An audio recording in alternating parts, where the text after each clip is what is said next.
नमस्कार, आदाब। Crime petrol dial 100 के ब्लैक हेडलाइन सप्ताह में आप सबका स्वागत है। क्राइम पेट्रोल डायल 100 में आज तक आपने जुर्म की कई कहानियां देखी होंगी, लेकिन आज का ये केस एक ऐसा अनोखा केस है जो पहले ना आपने कभी देखा होगा और ना ही सुना होगा। वहीं कानपुर पुलिस के भी होश उड़ा दिए। तो देखते हैं सोच की बुनियादों को हिलाती जुर्म की हैरत अंगेज दास्तां।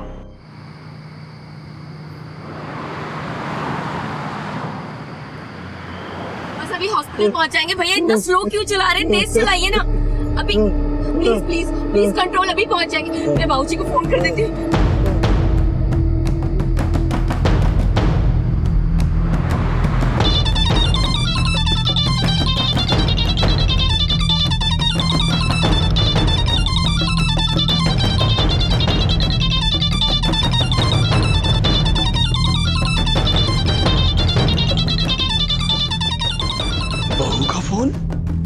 हेलो बाबूजी, बाबूजी मैं अरुण को लेकर हॉस्पिटल जा रही हूँ।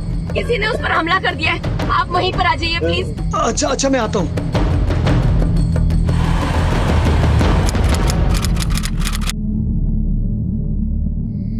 डॉक्टर साहब प्लीज मेरे हस्बैंड को बचा लीजिए। अरुण कुछ नहीं होगा, हम हॉस्पिटल आ गए हैं। घबराइए मत, सब ठीक हो जाएगा, आराम से।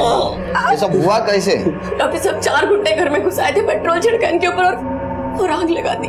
देखिए, हमने प्राथमिक उपचार तो कर दिया, लेकिन बाकी के इलाज के लिए आपको सिटी हॉस्पिटल लेकर जाना होगा, क्योंकि यहाँ पे बर्न वार्ड्स तो है नहीं। जी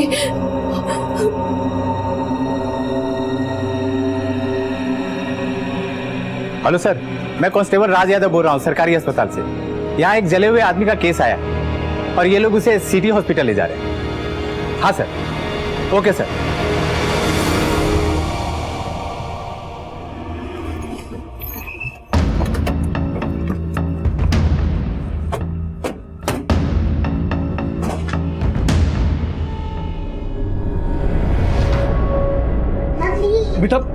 बेटा क्या हुआ? और कुछ बताइए बेटा, क्या हुआ है? बाबूजी वो सोकर उठे थे, बाथरूम गए थे। जाने 4 लोग कहाँ से आए और पूरा चेहरा झुलस गया। चेहरा झुलस गया? कौन थे? जरा शांत बेटा, रो मत, सब ठीक हो जाए। मेरे बच्चे की रक्षा करो। अरुण माथुर की पत्नी आप? जी नहीं सर, उनमें से किसी को भी पहले नहीं देखा। आपके पति काम क्या करते हैं? ठेकेदार, कंस्ट्रक्शन का काम है उनका। तो फिर किसी से कोई झगड़ा हुआ हो, या किसी ने धमकी दी हो, या फिर कोई दुश्मनी? सर दुश्मनी तो उनसे किसी की भी नहीं है, और खतरे की कभी कोई बात उन्होंने कही नहीं। हमले के बाद आपने पुलिस को फोन क्यों नहीं किया? अपने सास ससुर को भी रास्ते से ही फोन किया? सर कितना घबरा गई थी मैं। उनकी हालत इतनी खराब हो रही थी, मुझे उनको हॉस्पिटल लाने के साथ कुछ भी नहीं समझ में आया सर।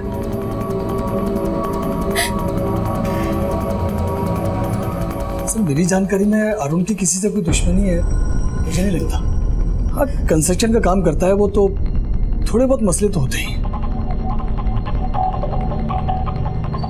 ये अरुण की बेटी है? जी।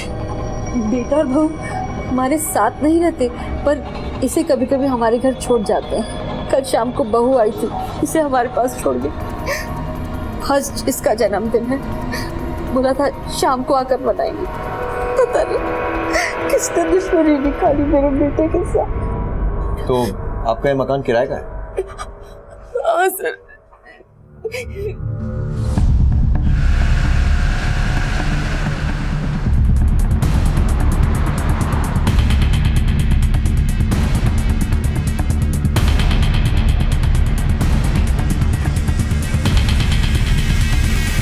सर इस घर का मकान मालिक ऊपर ही रहता है।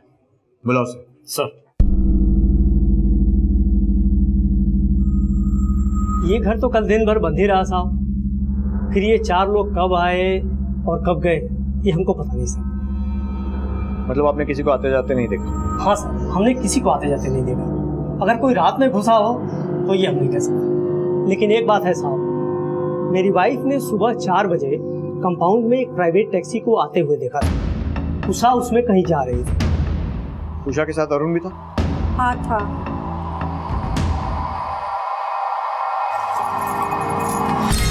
भैया इनकी तबीयत बहुत खराब है, जल्दी से ले चलिए। सर, अरुण माथुर की गाड़ी गेट के बाहर ही खड़ी होती है। हम लोगों ने किराएदारों की गाड़ी को अंदर खड़ी करने से मना किया हुआ है, लेकिन ये लोग टैक्सी में क्यों गए और क्यों आए, ये बात हमारी समझ में नहीं आई। सर रजिस्टर में तो कोई खास एंट्री नहीं है। साहब, एक साथ 4 लोगों को गेट से जाते हुए मैंने नहीं देखा। हाँ, अलग अलग गए हो तो बात अलग है। हम लोग कहाँ एक जगह ठहरे रहते हैं, सारे काम अकेले करना पड़ता है साहब। गार्डन में पानी डाल दिया, टेरेस पे जाके कोक चालू कर दिया, दोपहर में 2 घंटा खाना खाने के लिए जाना पड़ता साहब। और कौन कौन आता जाता है? और तो कोई खास नहीं आता है साहब, कभी कभी प्लम्बर आता है और एक काम वाली आती है बस। और रात में ड्यूटी पर कौन रहता है? रात को साहब कोई नहीं रहता है, गेट बंद करके मैं चले जाता हूँ घर पे। ठीक है, जाओ। अच्छा ठीक है साहब। इस तरह का एक केस लगता है, उसे एक बात तो जाहिर है कि अरुण का कोई दुश्मन हो सकता है। आसपास पूछताछ करो, देखो कुछ हाथ लगता है क्या, और बाहर देखो अगर गाड़ी को कोई ट्रेस मिलता है। सर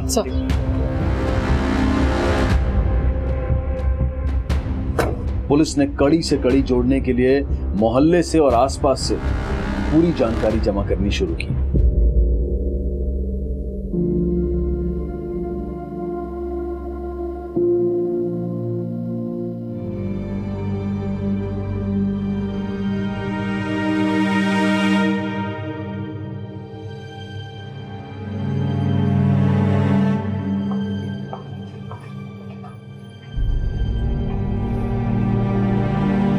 उषा जी,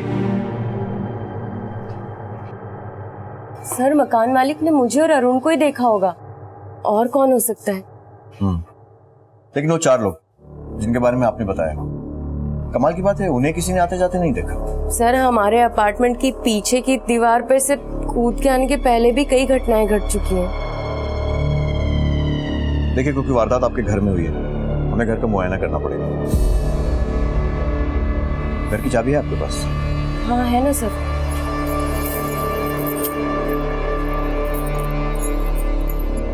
शुक्रिया।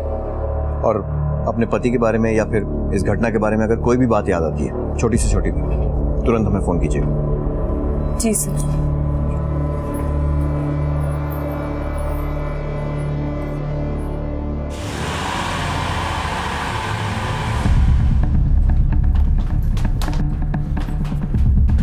राइट, ताला खोलो।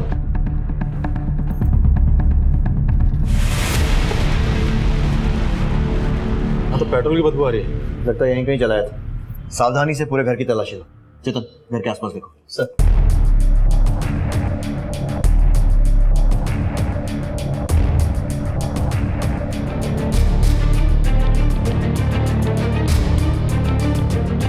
अंदर के कमरे में भी कुछ खून के निशान है, उसकी भी जांच कीजिएगा। Yes sir.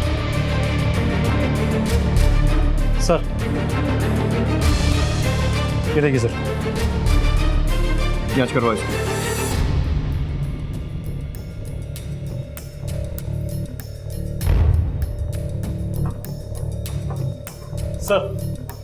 सर घर के अंदर जबरन घुसने का तो कोई सबूत नहीं मिला।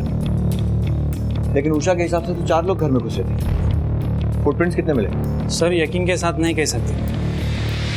वारदात सुबह 4 बजे के आसपास हुई, इसका मतलब वो लोग पूरी प्लानिंग के साथ आए होंगे। सर ऐसा भी तो हो सकता है कि उषा ने खुद ने ही दरवाजा खोला हो और उसके बाद वो 4 लोग अंदर घुस गए हो। लेकिन एक आदमी का चेहरा जलाने के पीछे क्या कारण हो सकता है? अश्विन, कहीं ऐसा तो नहीं है कि उषा ने ही अपने पति के चेहरे पर पेट्रोल डाला? लेकिन सर ऐसा होता तो उसका चेहरा जला के हॉस्पिटल क्यों लेके गई? अब इस सवाल का जवाब तो सिर्फ अरुण दे सकता है। चलो हॉस्पिटल चलकर देखते हैं, शायद उसकी हालत कुछ ठीक हुई। सर बाहर से बोतल मिली, जरा सा पेट्रोल भी है इसमें, और बाहर उषा की गाड़ी भी नहीं है और ना ही कोई सीसीटीवी कैमरा है। चेक करवा, कोई फिंगरप्रिंट मिलता है? सर चलो।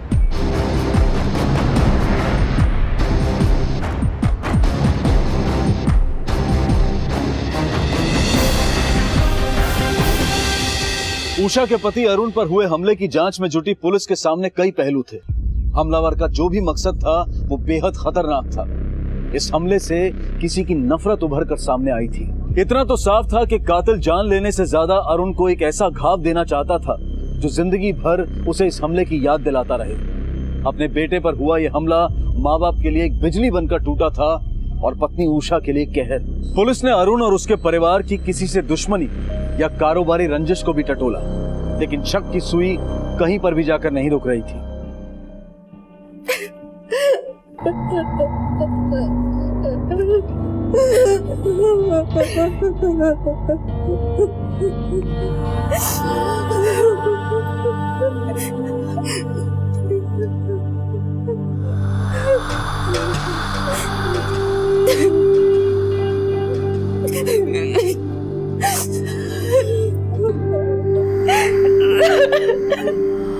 सर देखकर लगता तो नहीं है कि इन दोनों के बीच में कोई रंजिश होगी।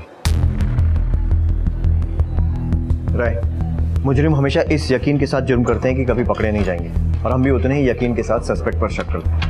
हमेशा ध्यान रखो। डॉक्टर। Yes inspector. इनसे बात कर सकते हैं? 1-2 दिन रुक जाइए।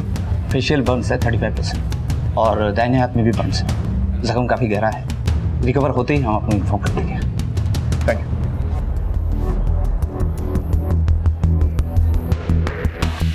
आपको क्या लगता है उषा जी, आपके पति के साथ किसने ऐसा किया होगा? पता नहीं सर उनके ज्यादा दोस्त नहीं है और वो अपने काम से ही काम रखते हैं बस। अच्छा, आपके पास कार है ना, और आप चलाती भी हैं? जी सर। तो फिर टैक्सी? सर और आपके अपार्टमेंट के बाहर आपकी कार भी नजर नहीं आई हमें। सर ऐसे क्यों पूछ रहे हैं आप मुझसे? तो और किससे पूछेंगे? सर एक्चुअली गाड़ी गैराज में है और अगर गाड़ी मैं चलाती तो अरुण को कौन संभालता। बहुत डर गई थी सर। अच्छा, आपके घर में खून के निशान भी मिले हैं हमें, उसके बारे में कुछ बता पाएंगे? एक्चुअली अरुण को ड्रिंक करने की आदत है सर। कल रात भी वो ड्रिंक करके आए थे, ठोकर लगी और गिर गए। गिरने से चोट लगी और खून निकल आया सर। तो फिर इलाज के लिए कहाँ लेकर गई थी? यहीं लाई थी शायद। सर मैं नहीं लेकर आई थी, हमारा भतीजा है अरविंद, वो लेकर गया था। अरविंद? सर रात में चाचा की कॉल आई कि चाचा को चोट लग गया है, तो मैं तुरंत आके उनको क्लिनिक पे लेके गया। कौन सा क्लिनिक? सर वो हमारे अपार्टमेंट के सामने ना, सरला क्लिनिक, वहीं पे सर लेकिन ऐसा होता रहता है। मतलब सर चाचा को थोड़ा ड्रिंक करने का शौक है, मतलब सर आदत है, पर कभी कभी सर ज़्यादा ही हो जाता है। शौक है, आदत है, तो फिर ऐसे झगड़े तो पहले भी होते रहे होंगे। सर हुआ होगा, लेकिन सर मेरे सामने तो ऐसा कुछ नहीं हुआ।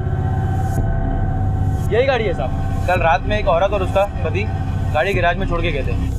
कितने बजे? 3 बज रहे थे साहब, मैं तो सो रहा था। गाड़ी में खराबी क्या थी? ओवरहीट की वजह से गाड़ी का डिस्पेंसर जल गया था। इस तस्वीर को ध्यान से देखो। कल रात को एक आदमी आया था तुम्हारे गैराज पर अपनी गाड़ी लेकर, और इस आदमी पर हमला भी हुआ है। अच्छा, जिस वक्त ये यहाँ पर आया था उस वक्त तुमने किसी को देखा था जो इस पर नजर रख रहा था? इस आदमी पे हमला हुआ है, क्या इन दोनों के पीछे कोई था उस दिन? नहीं मैडम, औरत तो यही थी, आदमी नहीं था। औरत तो यही थी, आदमी कोई और था साहब। अरुण, ये किसने किया? तूने पहले कभी उन लोगों को देखा है? अच्छा एक बात बता, कहीं वो नवीन शर्मा के लोग तो नहीं थे, या फिर वो अवस्थी? पिछले हफ्ते ही तेरा पंगा हुआ था ना उसके साथ? यार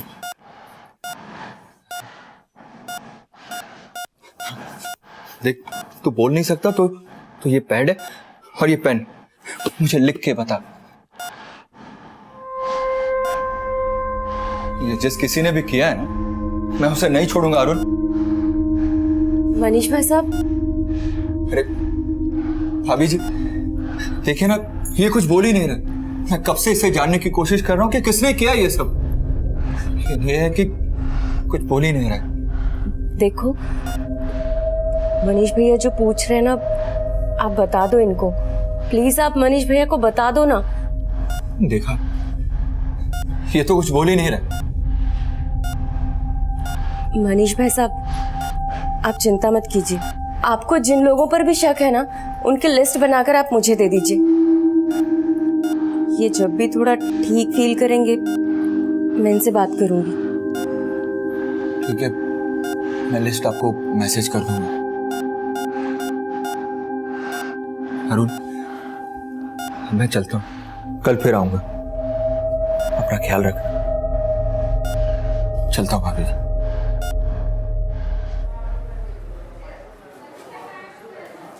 अरे मनीष, खुश रहो बेटा। खुश रहो बेटा। जीता अरुण से मिला? जी अंकल जी, मिला तो, पर वो कुछ बता ही नहीं रहे।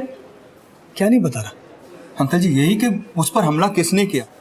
अब वो जो भी लोग थे उसने उन्हें देखा तो होगा ही ना। मैंने इतना भी कहा कि तू बोल नहीं सकता तो लिख कर बता दे, लेकिन वो बताना ही नहीं चाहता। तो अजीब सा बिहेव कर रहा है वो। मैं तेरी बात समझ रहा हूँ बेटा,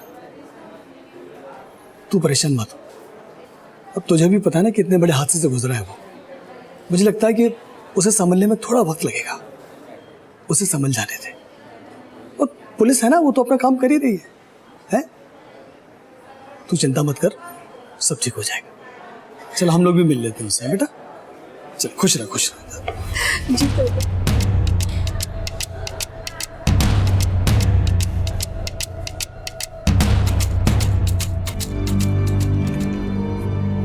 मैडम, आपका सर ने बुलाया।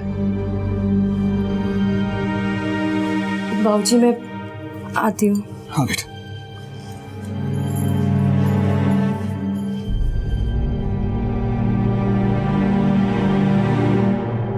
अब तक पुलिस के सामने कई सच और कई झूठ आ गए थे। कई सवाल भी खड़े हो गए थे जिनके जवाब उषा से बेहतर और कोई नहीं दे सकता था। पति पत्नी के रिश्ते की गरिमा शक के घेरे में आ गई थी।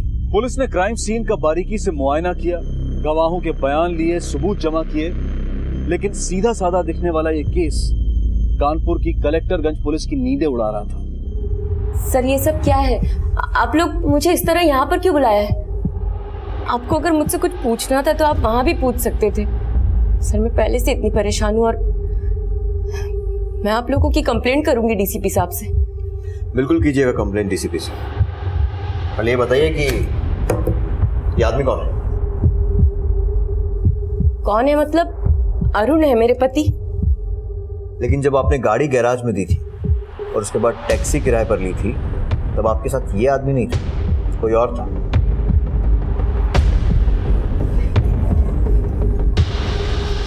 कौन था वो मिसेस माथुर? देखिए, हमें इस बात की गवाही दोनों जगह से मिल चुकी है। सर आपको गलत इन्फॉर्मेशन मिली है। मेरे साथ मेरे पति अरुण ही थे। ठीक है, अगर जवाब देने के लिए आपको समय चाहिए तो हमें भी कोई जल्दी नहीं है। अच्छा, 4 से 3 दिन के रहने का इंतजाम करो, रिमांड पर लो। सर एक मिनट। मुझे आप लोगों को कुछ भी बताने से पहले अपने पति से बात करनी है। वो मैं देखिए, हम लोग आपकी मदद करना चाहते हैं, तो आप तसल्ली से बताइए कि क्या हुआ था।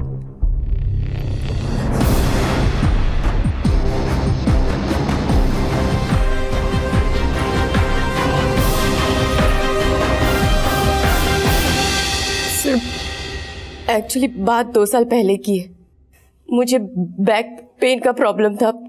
मैंने फिजियोथेरेपिस्ट से ट्रीटमेंट लेना स्टार्ट किया, लेकिन उस डॉक्टर ने इलाज के बहाने मेरी कुछ अश्लील तस्वीरें ले ली।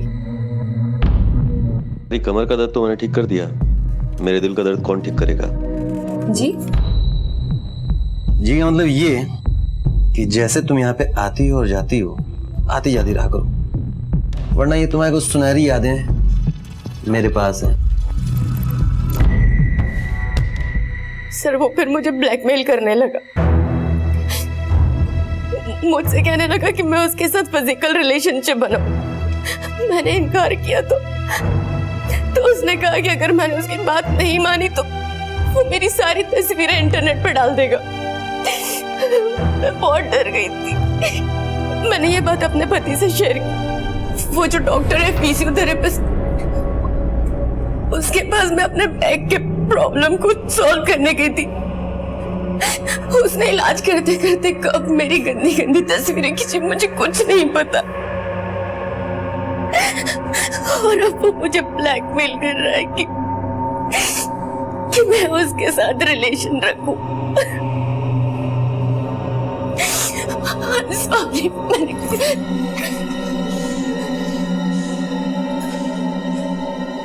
किसी कीमत पर यह बात बाहर नहीं जानी चाहिए। अपने पति को इतना परेशान देखकर मैंने उनसे कहा कि इस डॉक्टर से मैं खुद ही बात करूंगी। वो बार बार फोन करके मुझे परेशान करता था और एक दिन तो वो डॉक्टर सीधे मेरे घर आ गया सर।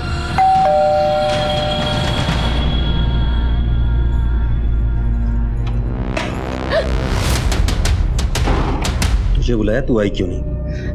सुन, आज यहाँ से मैं अपनी प्यास बुझा के ही जाऊंगा। देखो, हम यहाँ से बाहर चलते, बाहर चलकर जितनी बातें करनी है हम बातें कर। मुझे तुमसे बहुत सारी बातें करनी है, ठीक है? एक सेकेंड, चलो।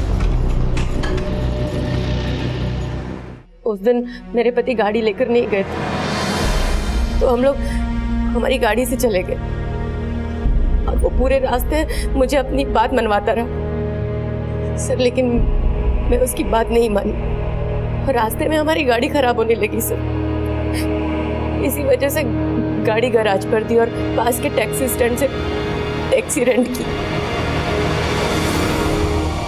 फिर उसने एक सड़क किनारे पेट्रोल पंप से किसी बोतल में सर पेट्रोल भी लिया। बताया कि उसकी बाइक का पेट्रोल खत्म हो गया है और उसकी बाइक की चाबी मेरे घर पे छूट गई है, इसलिए वो अपने बाइक की चाबी लेने मेरे साथ मेरे घर आया से, और तभी मेरे पति के साथ उसका सामना हुआ।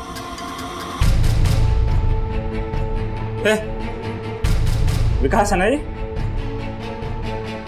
अरुण, साले तेरी हिम्मत कैसे दी? अरुण, तू मेरी बीवी पर गंदी नजर आता है सालो। मेरे पति और विकास में बहुत बुरी झड़प हुई सर। विकास ने मेरे पति के चेहरे पर पेट्रोल छोड़ा। हाँ, मैंने अपने घर की इज्जत बचाने के लिए झूठ बोला था सर। उसके बाद रेंटेड टैक्सी में मैं अरुण को हॉस्पिटल ले गई और रास्ते में से बाबू जी को फोन किया। और आप अकेले अरुण को लेकर हॉस्पिटल चले गए, सही है ना? सर देखिए, मेरे हस्बैंड वहाँ अकेले हैं, पता नहीं कैसे होंगे इस वक्त, मुझे जाने दीजिए प्लीज। ठीक है, जा सकते हैं। विकास की डिटेल्स बस बता दीजिए, इनसे विकास का एड्रेस और बाकी डिटेल्स लो और इन्हें हॉस्पिटल पहुंचाओ।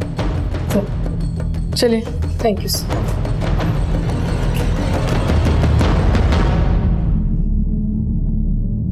सर, ये औरत बार बार अपना स्टेटमेंट बदल रही है। सर, आपको लगता है ये अब भी सच बोल रही है?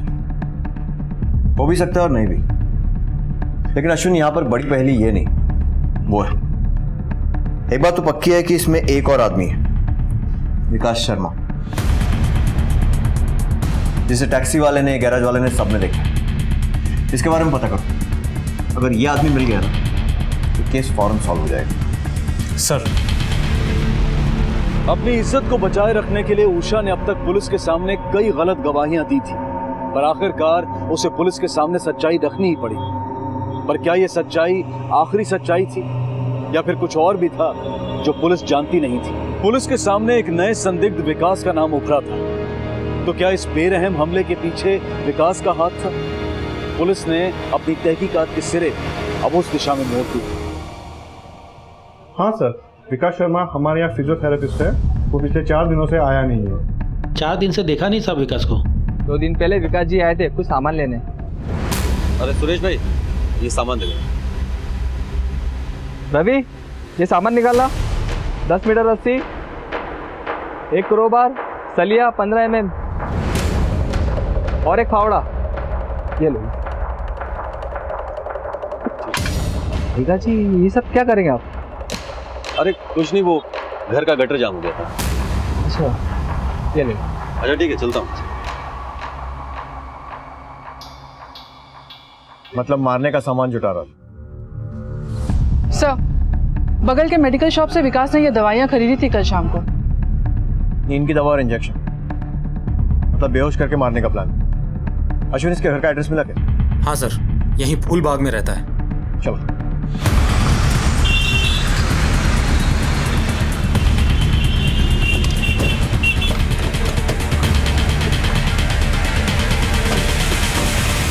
विकास यहीं रहता है, सीढ़ी वाला।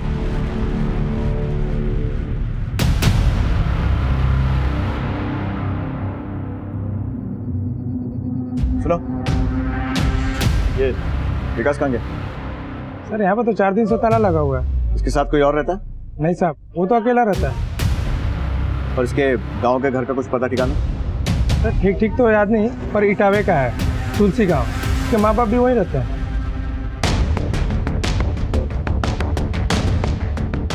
अश्विन, विकास ने उषा की अश्लील तस्वीरें ली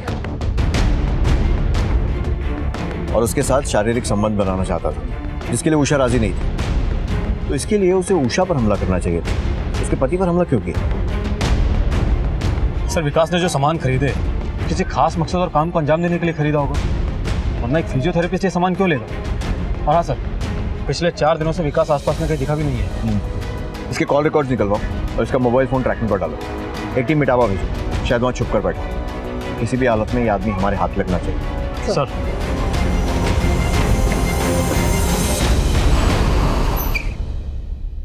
नाकाबंदी की सारी रिपोर्ट लखनऊ भेजो और हेडक्वार्टर से जैसे ही कोई आगू आता है मुझे इन्फॉर्म करो, ठीक है? सर। हाँ सर। सर हमारी टीम विकास के गांव से लौट गई। कोई खबर? नहीं सर, पिछले 8 महीने से विकास अपने गांव में है ही नहीं। और सर पूछताछ के दौरान मालूम चला है कि विकास बड़े ही गरीब परिवार से है। उसके माँ बाप ने उसको कर्जा लेकर पढ़ाया लिखा है। उसकी मोबाइल लोकेशन और कॉल रिकॉर्ड्स बोल दिया सर, कल तक मिल जाएंगे। इंस्पेक्टर साहब कहाँ मिलेंगे? वो रहे।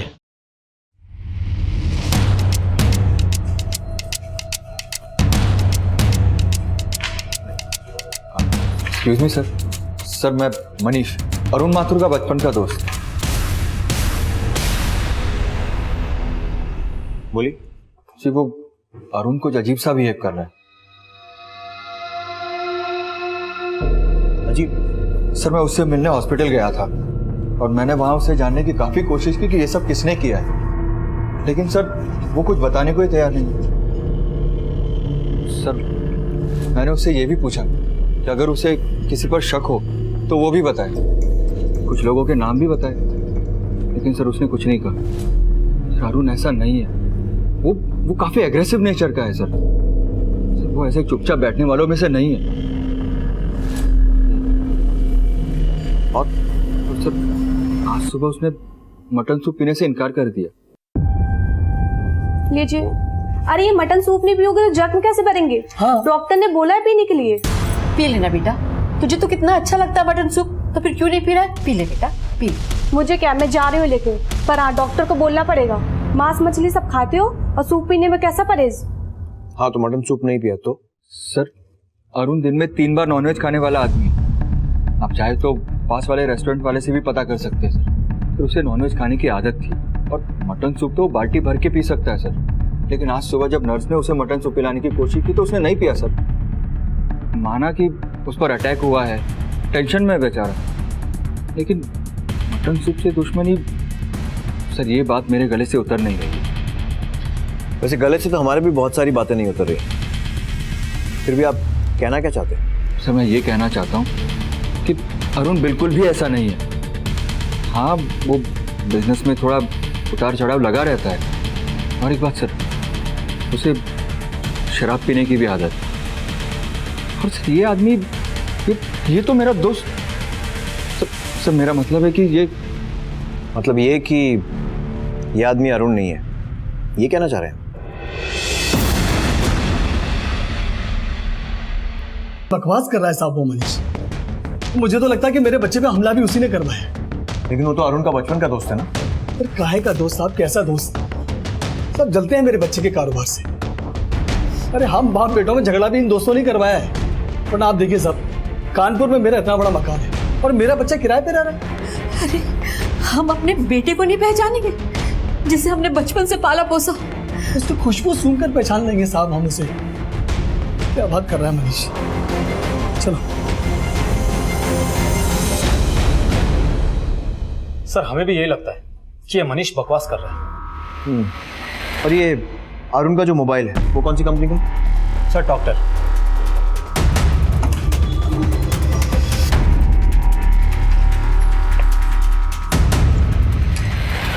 Hello sir. बोलो। मैं सर टॉकटेल मोबाइल कंपनी से आया हूँ। अरुण माथुर का बिल बाकी है। अरे दिमाग खराब हो गया क्या तुम्हारा? हॉस्पिटल में बिल लेके चले आए तो मेरे बच्चे की हालत देख रहा हूँ और तुम्हें अपने बिल के पड़ी हुई है। सर ड्यू डेट से काफ़ी दिन निकल चुके हैं सर। अगर बिल जमा नहीं करेंगे तो उनका फ़ोन कट हो जाएगा सर। मुझे पता चला कि आप यहाँ हैं तो मैं यहाँ आ गया सर। सर हम भी नौकरी करते हैं सर। ठीक है, बताओ कितने का बिल है? 3580। ठीक है चल। सर उनका साइन चाहिए। अरे तुम हद कर रहे हो, उसकी हालत देख रहे हो, वो साइन कर सकेगा? सर रसीद पे साइन करने की जरूरत नहीं है सर। फिर जो बायोमेट्रिक स्कैनर है इस पे उंगली रखते हैं ऑटोमेटिक साइन हो जाता है सर। अरे चल आराम से।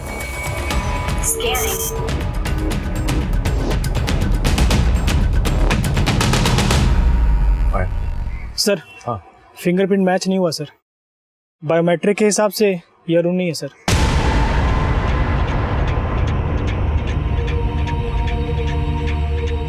इसका मतलब बचपन का दोस्त मनीष सही बोल रहा था। इसका मतलब आपका शक सही था। एक काम कर, ये विकास शर्मा, इसका भी मोबाइल कनेक्शन तेरी कंपनी का है ना? एक मिनट सर। Yes sir. ठीक है, फिर से अंदर जा। नहीं सर, वो बुढ़ा मारने को दौड़ता है सर। इस बार तो मार ही देगा सर। कुछ नहीं होगा, मैं बोल रहा हूँ ना बेटा, अंदर जा और उसको बोलना गलती हो गई। जा एक बार। एक मिनट आराम से। तुम्हारा कोई भी काम ढंग से नहीं होता। एक्चुअली सर पेमेंट क्रेडिट नहीं हुई थी सर। अब हो गया? हाँ सर हो गया। हटाओ। सर हद हो गई सर। हाँ मैच कर गया सर। विकास शर्मा के नाम से मैच कर गया।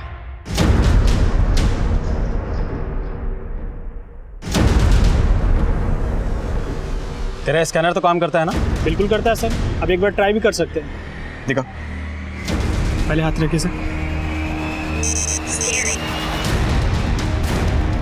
बायोस्कैन तो एकदम ठीक है। अरुण गायब है। उसको जन्म देने वाले माँ बाप और उसके साथ रहने वाली पत्नी का मानना है कि यह अरुण है, सिवाय एक इंसान के, मनीष। और अब ये सर इसका मतलब हॉस्पिटल के अंदर 35% बर्न्स के साथ झुलसा हुआ आदमी अरुण नहीं, विकास शर्मा है। तो सर अरुण कहाँ होगा? वो तो अब ये विकास शर्मा ही बताएगा। पुलिस के सामने अब तक कई सच झूठ और कई झूठ सच साबित हो चुके थे, लेकिन आखिरी सबूत पुलिस के हाथ ऐसा लगा था जिसने इस केस का रुख ही बदल दिया। ये सच्चाई बेहद चौंका देने वाली थी कि हमला अरुण पर नहीं बल्कि विकास पर हुआ था। आखिर विकास एक दूसरे नाम से झुलसे हुए चेहरे के पीछे क्यों छुपा हुआ था? उसका मकसद क्या था? और क्या ये सच्चाई कि अरुण की जगह विकास है उषा जानती थी? अगर हाँ तो सच क्या है और कहाँ है अरुण?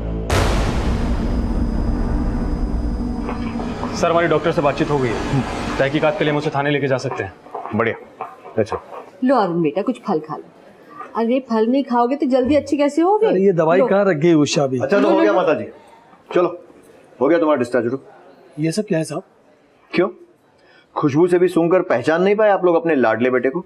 मतलब ये कि आपका बेटा अरुण नहीं है। क्या? ये क्या कह रहे हैं आप? जी हाँ, सबूत है हमारे पास पूरे। तो फिर ये कौन है? विकास शर्मा। विकास शर्मा? और हमारा बेटा?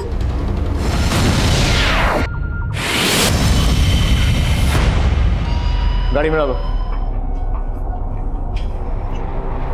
सर हमारे एक बात समझ में नहीं आई। एक आदमी विकास शर्मा एक औरत के चक्कर में फंसता है, बाद में वो औरत पीछे हट जाती है और फिर वो गुस्से में आकर उसके पति को जलाने का प्लान बनाता है, उसकी जगह ले लेता है। पर ना हमें उसके पति की लाश मिली है और जला भी तो कौन? मारने वाला। लेकिन अगर ये सचमुच उसे मारना चाहता था तो फिर इसने खुद पर पेट्रोल क्यों डाला? या फिर शायद किसी और ने उस पर पेट्रोल डाला? लेकिन सर ये जानलेवा भी तो हो सकता था, ये मर सकता था। सर जिस मोड़ पे अभी ये केस पहुंचा है वो अरुण ही है जो गायब है। सर ये सेल्फ इन्फ्लिक्टेड तो नहीं हो सकता। इस कहानी के पीछे कोई ना कोई झूठ जरूर है अश्विन, और सबसे पहले हमें उस झूठ को पकड़ना पड़ेगा। अरुण की पत्नी उषा कमरे में नहीं थी ना? फौरन एक टीम बनाओ और अरुण के घर पहुंचो। तब तक मैं इसे थोड़ा मटन सूप पिलाता हूं और बाकी की परतें उषा खोलेगी।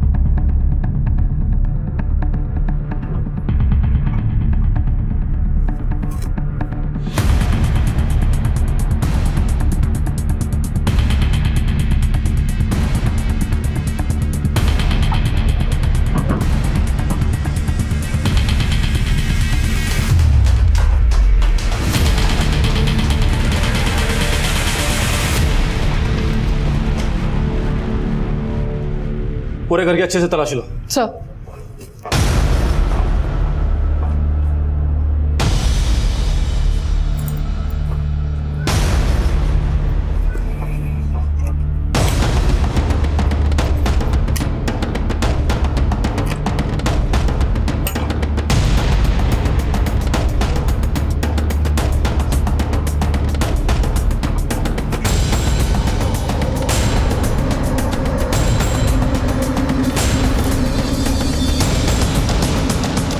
सर उधर तो कोई नहीं है, लगता है निकल गई। अभी निकली नहीं है।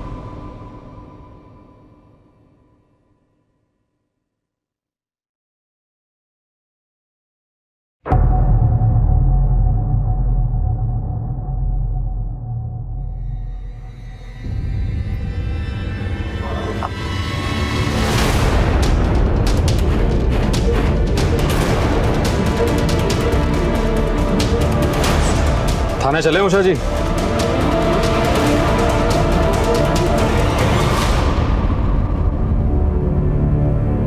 मिसेस उषा माथुर, आपके खिलाफ सारे सबूत हमें मिल चुके हैं और इस वक्त आपका स्टेटमेंट रिकॉर्ड हो रहा है। जो भी कहेंगी अच्छे से सोच समझकर और सिर्फ सच बोलिएगा, समझ गई आप?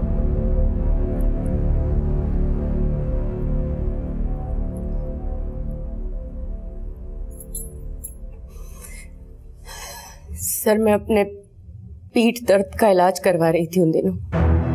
मेरे पति अरुण को शराब पीने की बहुत बुरी आदत थी और हम दोनों के बीच में कोई शारीरिक संबंध कई समय से नहीं था।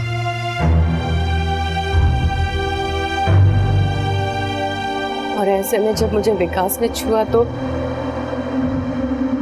आपके हाथ तो बड़े सॉफ्ट हैं। हाँ, वैसे आपको आराम मिल रहा है? जी सर, और थोड़ा नीचे। जी। विकास का छूना मुझे अच्छा लगने लगा। उसके साथ से ज्यादा उसकी नजदीकियां, और फिर मैं हर दूसरे दिन उससे मिलने लगी। सर मैंने उसे घर बुलाना शुरू कर दिया।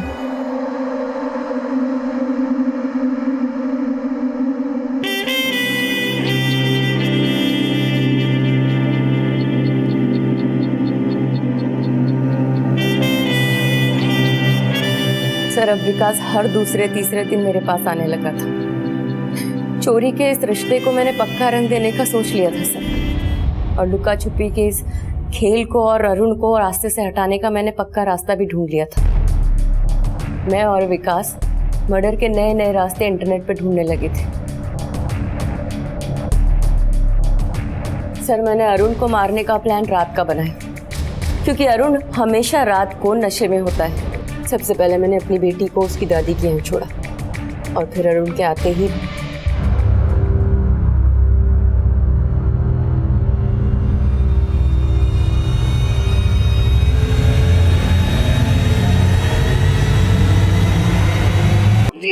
अरुण अरुण अरुण क्या हुआ? तुम क्यों चीख रहे हो? हेलो, हाँ अरविंद, आराम से। अरे आराम से ही तो कर रहे हैं। चाची आप मत परेशान हो, मैं बोल रहा हूँ, समझाया था मैं कि मत पिया करो। चाचा आप कहीं रुको, मैं इनको लेके जाता हूँ अस्पताल। आओ आराम से आराम से लेके जाना। ले जा रहा हूँ। आओ आओ चलो, आराम से आओ, आराम से आओ।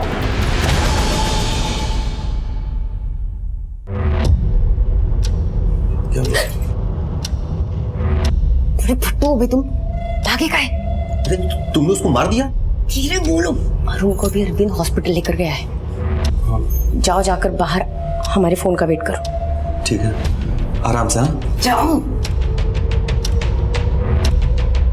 बहुत डिलीवरी दिखाई तुम लोगों ने। फिर उस पर हमने दोबारा वार किया।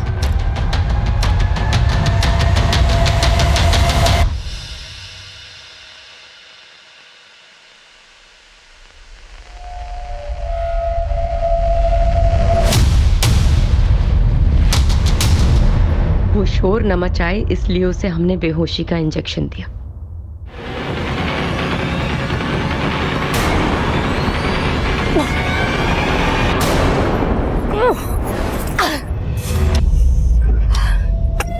जल्दी जल्दी हाथ चलाओ ना।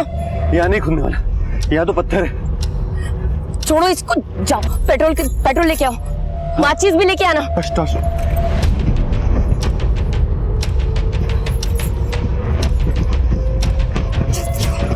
ये रहा।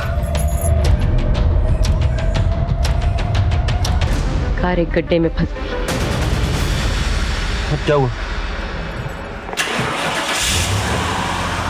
अरे गाड़ी फंस गई। सर तदबीर तो बहुत अच्छी थी, पर तकदीर ने धोखा दे दिया। बड़ी मुश्किल से टेम्पो वाले की मदद से हमने अपनी कार वापस बाहर निकाली,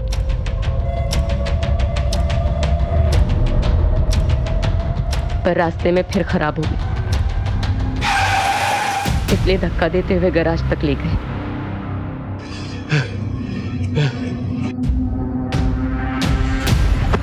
अरे उठाओ इसे। अरे भाई साहब। अरे भैया उठाओ, हमारी गाड़ी जरा खराब हो गई है, देख लेंगे उसे। नहीं, इतनी रात में कोई मैकेनिक नहीं है, रख के जाओ, सुबह देख लूंगा। अच्छा, यहाँ पे कोई टैक्सी स्टैंड है क्या? आगे टैक्सी स्टैंड है, वहां से मिल जाएगी टैक्सी। सर, हमने सब कुछ उषा के ही कहने पे किया, सब कुछ। वो तो समझ में आ गया, लेकिन फिर अपना खुद का चेहरा क्यों झुलसा लिया? ये लो, ये पहनो। जी शुक्रिया। क्या हुआ? एकदम सही लग रहे हो अरुण की तरह। अरुण? इसने कहा कि पति मरेगा पर जिंदा रहेगा। मरेगा पर जिंदा रहेगा? कैसे? सर, ये भी उषा का ही प्लान था। इन्होंने बोला कि अरुण को हम मारेंगे और अरुण की जगह मैं ले लूँगा। सिर्फ जगह ही नहीं, नाम, कारोबार, पैसा, सब। उसके बाद उषा ने मेरा चेहरा झुलसा दिया ताकि किसी को पता नहीं लग पाए कि इस झुलसे हुए चेहरे के पीछे अरुण नहीं।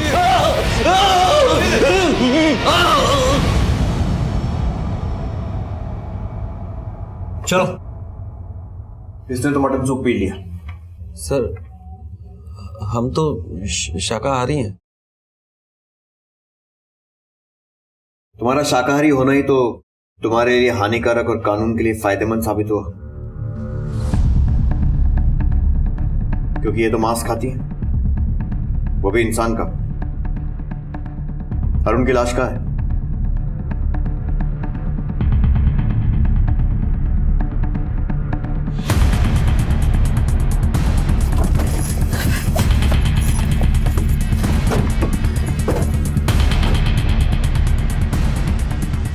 किधर?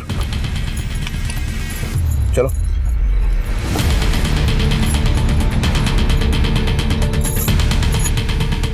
किधर है? नहीं याद आ रहा? सर शायद ये जगह नहीं है, वो इतनी झाड़ियां नहीं थी वहाँ, सब एक जैसा लग रहा है। लेकिन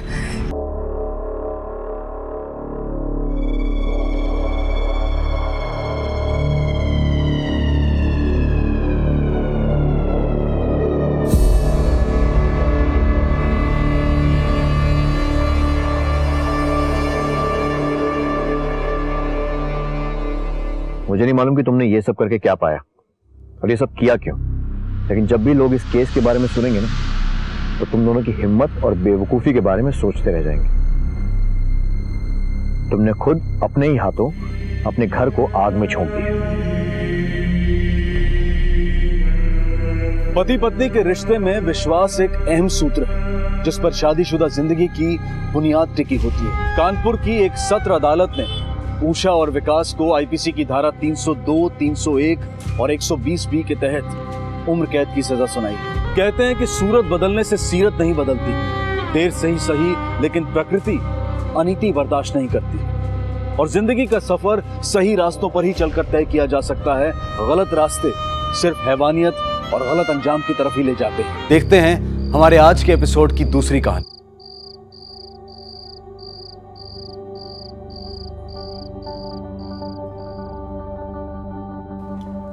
नंबर अच्छे लाया बेटा, लगता है मम्मी की बात मानने लग गया है। बात तो बिल्कुल नहीं मानता जी, पर हाँ नंबर अच्छे ले आया। आपको अपना प्रॉमिस याद तो है ना पापा? न्यू रेसिंग साइकिल चाहिए मुझे। हाँ हाँ दिलवा देंगे, पहले खाना फिनिश कर दो। हेलो, पूरी टीम को लेकर मेरे ऑफिस पहुंचो, मैं आ रहा हूं।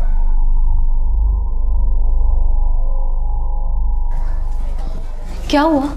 किसका फोन था और ऐसे अचानक कहाँ जा रहे हो? महिपाल बटोई की इन्फॉर्मेशन मिली है। महिपाल बटोई? धनक धक दंड लगावे हरियाणा का भाई, महिपाल बटोई नाम से इसका। पीछे हट जा भाई, पीछे हट जा भाई।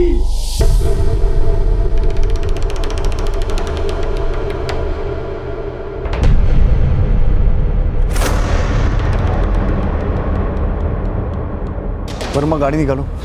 आप किसी और को क्यों नहीं भेजते हो जी? डोंट वरी संगीता, कुछ नहीं होगा।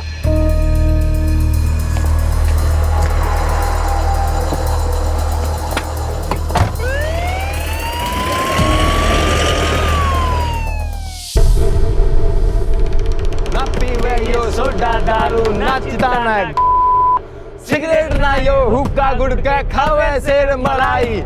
महिपाल बटोई नाम से इसका। पाछे हट जा भाई, रे पाछे हट जा भाई, रे भाई पाछे हट जा भाई। कर दिया भाई अपलोड।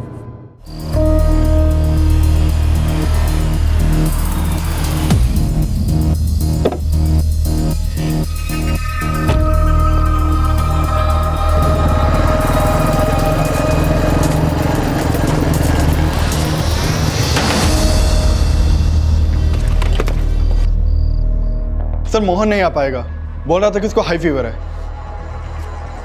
तो मोहन को फीवर है और दिनेश? समझ सकता हूं, सबको अपनी नहीं अपनी फैमिलीज की चिंता होती है। तो हमारे अलावा और ऐसे कितने लोग हैं जो स्वस्थ हैं और इस ऑपरेशन में आना चाहते हैं?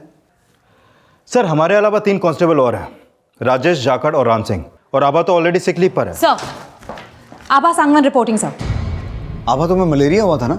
अब एकदम फिट हूँ सर। महिपाल बटोई को पकड़ने का ऑपरेशन है, मैं ये मौका गंवाना नहीं चाहती। Let's go.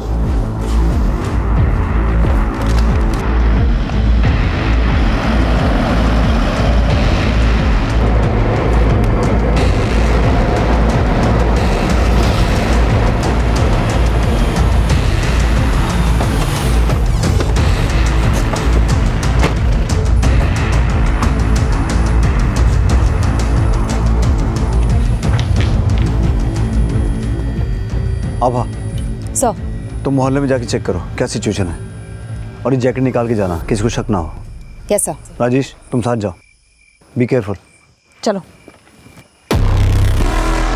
कहते हैं कि पूत के पांव पालने में ही नजर आ जाते हैं, लेकिन सर पर कफन बांधकर चलने वाले ही सिर्फ सपूत नहीं होते हैं। सपूत बनने के लिए अपने अंदर के कपूत से भी लड़ना पड़ता है। भाई भाई तेरे वीडियो ने तो भसड़ मचा दी। मैं इसकी आंख, ये देखो घंटे भर में 20,000 लाइक। भाई 150 दंड बिना रुके पेल दिए, बसड़ तो मचनी थी। और भाई दूसरी जात वाला के तो लंगोट सिकुड़ गए होंगे।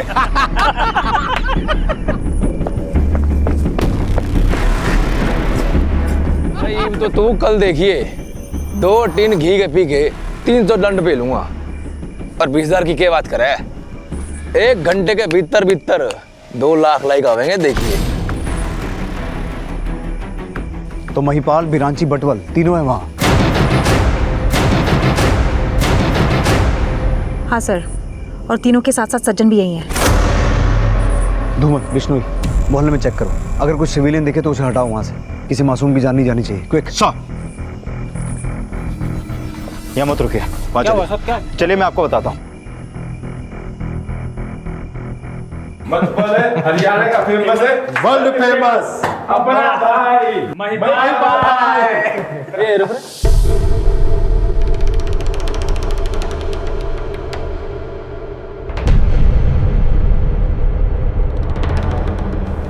ये पड़ोस में रहने वाला ताऊ रोज रात में रेडियो सुने हैं, आज ना सुन रहा। बड़ी खामोशी है, पता करिए।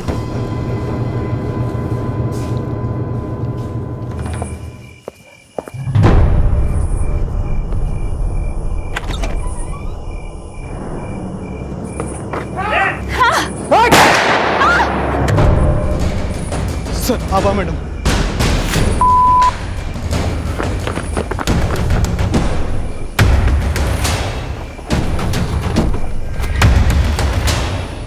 सर इनके पास एडवांस्ड वेपन्स हो सकते हैं। आपको लगता है हम इनके लिए काफ़ी होंगे?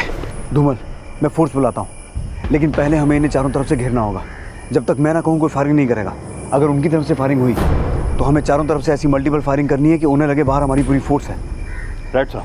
जाकर लेफ्ट साइड। बिश्नोई, धूमल तुम इस तरफ संभालो। Okay sir. राम सिंह, राजेश इस तरफ।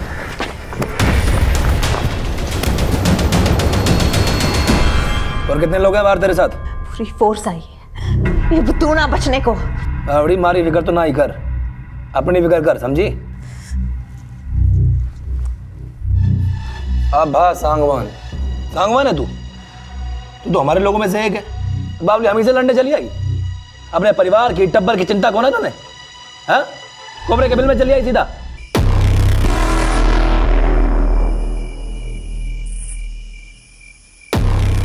जाकर इस पेड़ की तरफ आओ। महिपाल, तुझे चारों तरफ से घेर लिया गया है। दफन ना होना तो सरेंडर कर दे खुद को। सरेंडर ना होऊंगा मैं, एनकाउंटर करूंगा तेरा।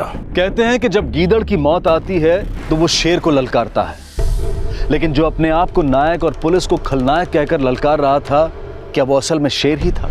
लेकिन ऐसा उसके क्षेत्र के लाखों लोगों का मानना था। लंबा चौड़ा, कद काठी, जुबान में रुआब, चेहरे पर बेखौफ रौनक, मदमस्त चाल। जिंदगी के अखाड़े में वो कई धुरंधरों को पटखनी दे चुका था। उसकी बहादुरी के किस्से गली, नुक्कड़, चौराहे और सोशल मीडिया पर काफी मशहूर थे। लेकिन उसके मशहूर होने की एक लंबी कहानी थी, और वो कहानी अब एक ऐसे मोड़ पर थी जहां वो हाथ में AK-47 लिए पूरे दल बल के साथ पुलिस को धराशायी करने की चेतावनी दे रहा था।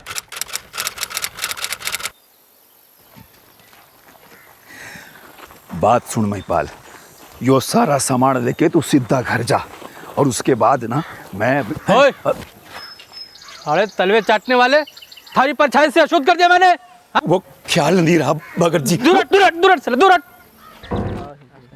ए सुन बे अद्दे, पढ़ के क्या करेगा? बाप तो थारा बेरा कोनी और तू है 1/2 यानी आधा। तो आधा क्यों बेरा है तन्ने? नहीं, चल मैं बताता हूँ। क्योंकि तेरी माँ और तेरी जाति की सारी औरतें जब चाहे तब जमींदार से ओ आधा है पर गुस्सा पूरा है। 0.5 बराबर 1/2। तो बताओ 1/4 जमा 1/4 क्या होया? चुप! जिसको जवाब आता है वो अपना हाथ ऊपर खड़ा करे। क्या होया महिपाल? तन्ने जवाब नहीं आता? आता है तो बता। 1/4 जमा 1/4 कितना होया? 1/2। 1/2 यानी आधा? आधा नहीं हूं मैं।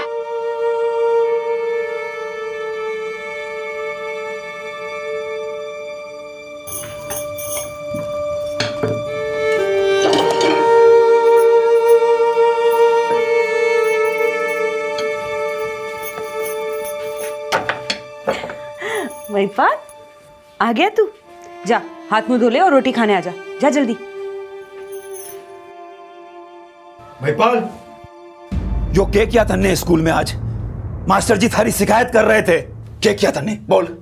अरे चुप क्यों से बोलना, क्या किया तन्ने? बापू मैंने कुछ भी ना किया। जब से आप बोले हो तब से किसी को पत्थर भी ना मारा है मैंने।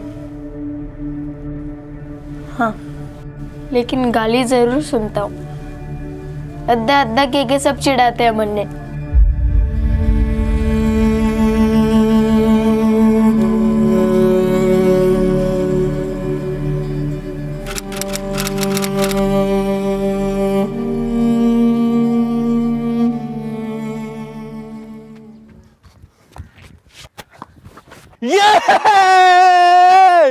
साले अद्दे मट्टा मार रहा है।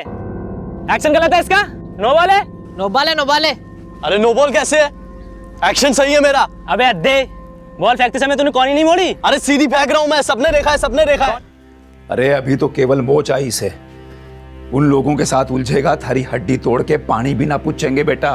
अरे क्या जरूरत है उन लोगों के साथ खेलने की? मैं खुद ना जाता बापू, खुद बुलावे खेलने के लिए, यहाँ वहां दौड़ावे बॉल लाने के लिए, और फिर अपना खेल दिखाओ तो अद्धा अद्धा बोल के चिढ़ावे। अगर मैं अद्धा हूँ बापू तो पूरा कैसे बनूंगा ये बता दो।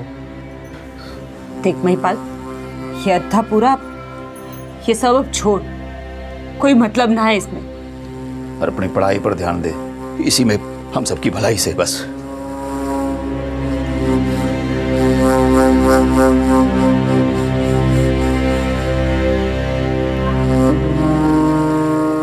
रे महिपाल, पहले दिन ही कॉलेज लेट जाएगा के? चल। अरे ना ना, चल चल चल। वो नहीं आया? बापू ने बोल के भेजा है कि आपके कोई भसड़ ना करनी है। ठीक है, अच्छे से बीए करनी है बस। आइए आइए।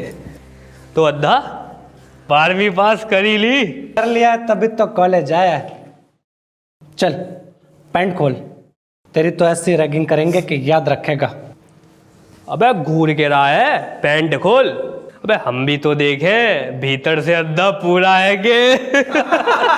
भाई सवेरे सवेरे क्यों जायका खराब करने लग रहे हो? ये लो संतरे की गोली खाओ, जायके में अच्छी होए। अरे भाई से कैसी बात कर रहे हैं तू?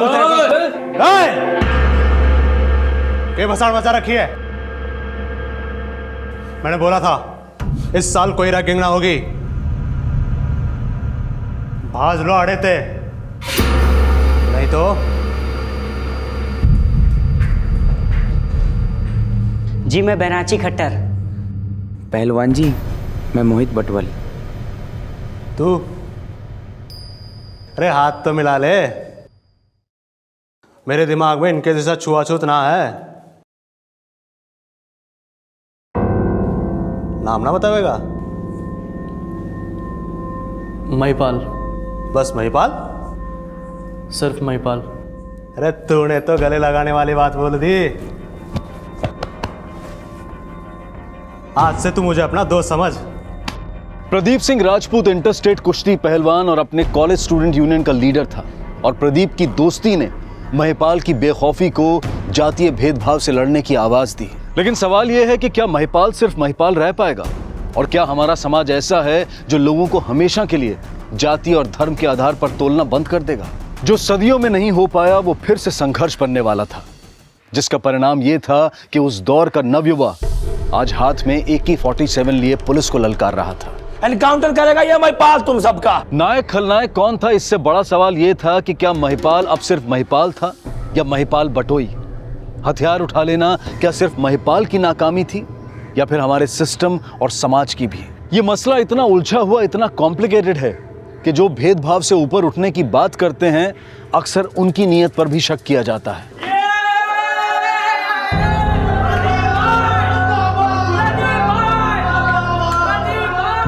जब प्रदीप ने स्टूडेंट्स यूनियन का इलेक्शन जीता तो उसके विरोधियों ने यह छींटाकशी की कि प्रदीप ने महिपाल की जाति के स्टूडेंट्स के वोट हासिल करने के लिए ही महिपाल से दोस्ती की थी, और महिपाल के पिता चरणपाल ने भी उनकी दोस्ती को यही नजरिया दिया। देख बेटा, जो ऊंचे लोग नीचे भी देखे हैं ना तो अपने मतलब से देखे हैं, इनसे ज्यादा दोस्ती ठीक ना से। बापू बार बार ये ऊंच नीच की बात करके क्यों जताते रहते हो कि हम किसी लायक ना है? मुझे उनकी तरह जीने का हक है और ये हक मैं लेके रहूंगा। महिपाल बेटा खाने से नाराज नहीं होते।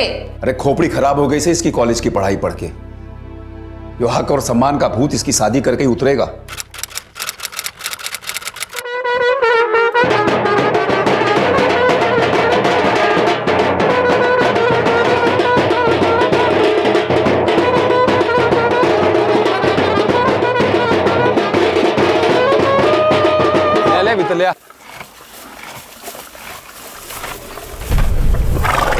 अरे ये बाजा काहे बंद कर दिया?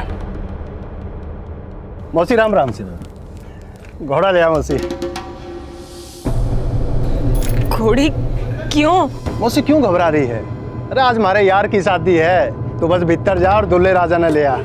घबराओ नहीं तो क्या करूं? ये लो विशंबर भाई, जल्दी पहन लो, ना जाने वो दूसरी जात वाले कब हमला कर दे।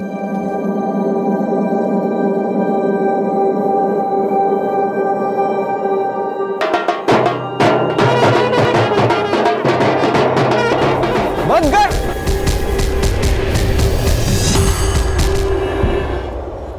सुनो, आप ही जाके समझाओ ना।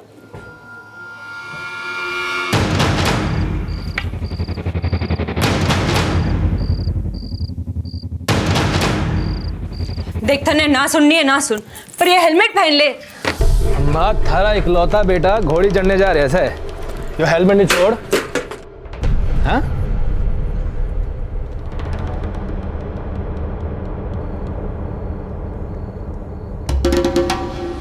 यो मारी बारात से महिपाल की बारात, और जब बारात की दावत खानी है तो हेलमेट उतार के चलना पड़ेगा सबको।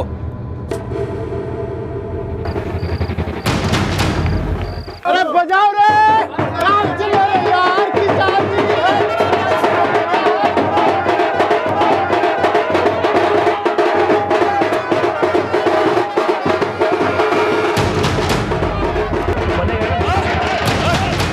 बंद करो बैंड बाजा। और बुरातियों चलो रे, चलो भीतर चलो, अंदर चलो, चलो भीतर चलो। अरे दूल्हे राजा नीचे उतर जा भाई, या काटे तेरा जुलूस। अरे नीचे उतर जा। पाछे ना हो जा। यो महिपाल दोस्त है हमारा, तो अब थम सब ने अगर इससे कुछ भी किया तो मारे से बुरा कुछ ना। प्रदीप तू मारी जाति का होके इसकी बारात में नाच रहा है।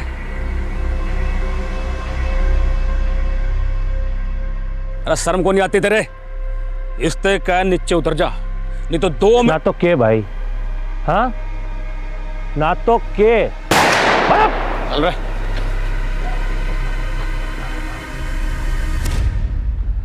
भाई, तुम सब लोग क्यों चुप हो गए? बजा। 1/2 और अद्धा कहलाने वाले महिपाल को प्रदीप की दोस्ती ने वो पूरापन दिया कि उनकी आवाज जातीय मतभेद के खिलाफ एक गूंज बन गई। महिपाल का विवाह उनके वर्ग के लोगों के सम्मान का प्रतीक बन गया। अरे यो क्या कर रही से? थारे को यो करने की जरूरत ना है, हाँ? बैठ।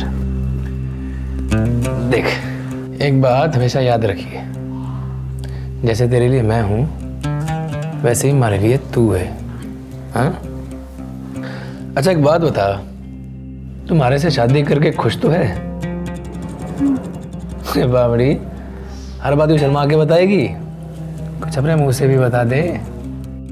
जी आप बहुत अच्छे हैं और निडर भी। हमारे मोहल्ले में इकलौते दूल्हे हैं आप, जो घोड़ी पे बैठ के बारात लाए। महिपाल सिर्फ अपनी पत्नी का ही नहीं बल्कि अपने समुदाय का भी गौरव बन गया। शादी के बाद महिपाल ने हिंदी मीडियम से बीएड पूरी की। महिपाल के पिता उसे टीचर बनाना चाहते थे, लेकिन महिपाल अपने समाज के उन ठेकेदारों को पढ़ाना चाहता था जो जाति के आधार पर लोगों को बांटने की राजनीति करते थे। अपने वर्ग की आवाज बनकर महिपाल चुनावी अखाड़े में उतर गया। जीतेगा भाई जीतेगा, पाल भाई जीतेगा। हमारा नेता कैसा हो, पाल भाई जैसा हो। पाल भाई जिंदाबाद जिंदाबाद जिंदाबाद। महिपाल भाई जिंदाबाद जिंदाबाद। बापू आपको याद है बचपन में आपने मुझे एक सीख दी थी?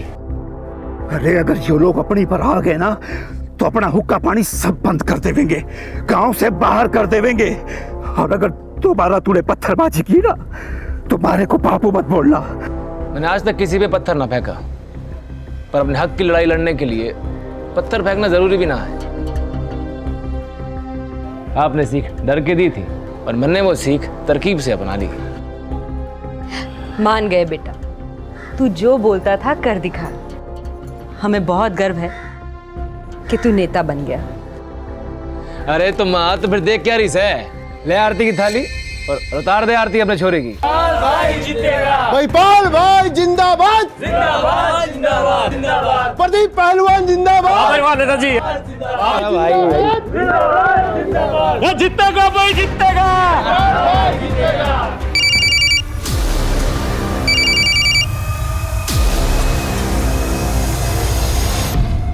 हाँ बोल। हाई कमांड से कॉल आ रहा है, नेताजी मिलन खातिर बुला रहे। प्रणाम नेताजी। हाँ भाई हाँ पहलवान, क्या हाल चाल है तेरे? कैसे चल रही है कुश्ती? बस जी, कुश्ती तो चाल ही रही है, लेकिन अब तो राजनीति के अखाड़े में कुश्ती करने से।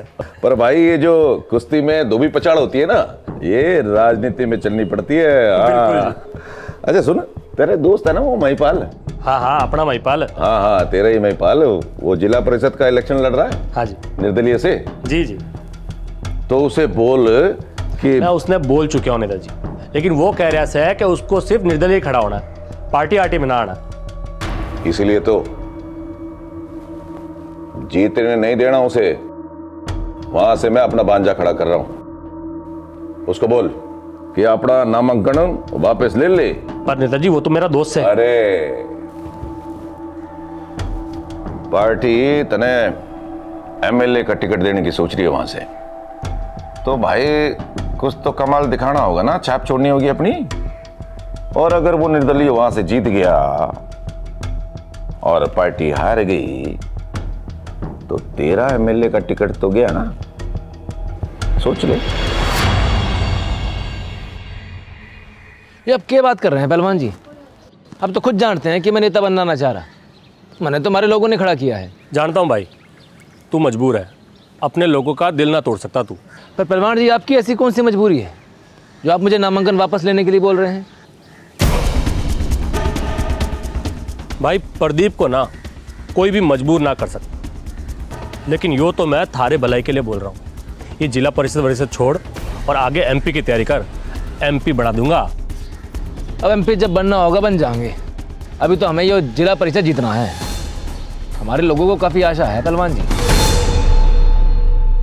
हमारा नेता कैसा हो? महिपाल भाई जैसा हो। महिपाल भाई जिंदाबाद। जिंदाबाद जिंदाबाद। बस करा लिया, बस बस समझो, बस बस बस। अरे आ गए आप? हाँ, चुनाव प्रचार के चक्कर में इतना तो टाइम ना दे पा रहा था, लेकिन आज तो वोटिंग चल रही है। देखो मैंने भी आपको वोट दिया। अरे वाह। महिपाल भाई, बाहर पुलिस आई है। पुलिस? हाँ। महिपाल अपनी जीत को लेकर निश्चिंत था, लेकिन चुनाव वाले दिन वो बूथ कैप्चरिंग के आरोप में गिरफ्तार कर लिया गया। सर क्या कर रहे हो आप? सर ये विरोधियों की चाल है, आप समझ क्यों ना रहे? हमारे पास पक्के सबूत हैं, कल कोर्ट में तेरी पेशी है, तब तक तुझे अंदर ही रहना होगा। राम सिंह सर, डालो नेताजी को अंदर।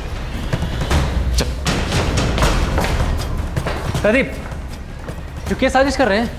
ये तो पेशी की तैयारी करके बैठे हैं। तू बचा ले भाई।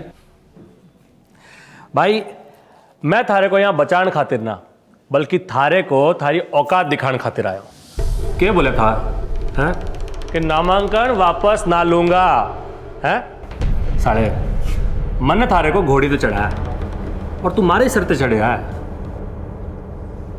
मारे को ना बोले था हैं? चल अब सड़ जेड़ चल। जो दोस्त जातीय मतभेद से उठकर अपने समाज को नवयुग देना चाहते थे, आज उनकी ही दोस्ती जातीय मतभेद की भेंट चढ़ गई। धक्का देकर गिरा देने वालों की हमारे समाज में कमी नहीं है, लेकिन जो लोग हाथ देकर उठाते हैं, जब वही गिरा देते हैं तो विद्रोह की आंच उठती ही है, और जब भेदभाव की आग सुलगती है तो भाईचारा पस्त हो जाता है। कभी हमारा स्वार्थ हमें हरा देता है तो कभी अभिमान। बंट जाना हमारा इतिहास था, लेकिन एक दूसरे को जोड़ने का सवेरा हमेशा सपना बनकर इसलिए जिंदा रह जाता है क्योंकि हम अपना इतिहास नहीं भूल पाते हैं, और यही गलत दृष्टिकोण हमेशा गलत सोच बन जाता है, जैसा कि महिपाल के पिता ने महिपाल के रिहा होने के बाद कहा। आ गया जेल की हवा खा के। मना किया था कि दूसरी जात वालों के चक्कर में ना पड़। ये लोग हम लोगों को ऊंचा उठता हुआ नहीं देख सकते। बापू मैं अब भी ना गिरने वाला। अरे मुजरिम बना के रख दिया है थारे उस दोस्त पहलवान ने तरने। खुद तो पहलवानी छोड़ के विधायक बनने की तैयारी कर रहा है, पर थारा के अरे कोई ढंग की नौकरी भी ना देवेगा इब्तर ने।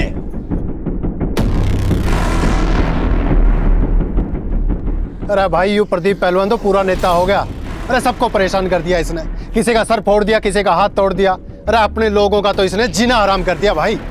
ये पहलवान का अगर दोस्त न कहा होता ना, तब तक तो गला काट दिया होता उसका मैंने। अरे भाई का तो जिंदा रह के अपने सारे गले काट दे। पटवल भवानी माँ पर प्रसाद चढ़ा के दुआ मांग ले कि वो पहलवान खुद ही मर जा, क्योंकि उस पहलवान पर हमारा हाथ ना उठेगा, चाहे उसने हमारा कितना भी बुरा किया हो। लेकिन उस पहलवान के हमारे पे एहसान बहुत है। हाँ भाई, तो आज आड़े का रास्ता कैसे भूल गया तू? हाँ? चला बैठ।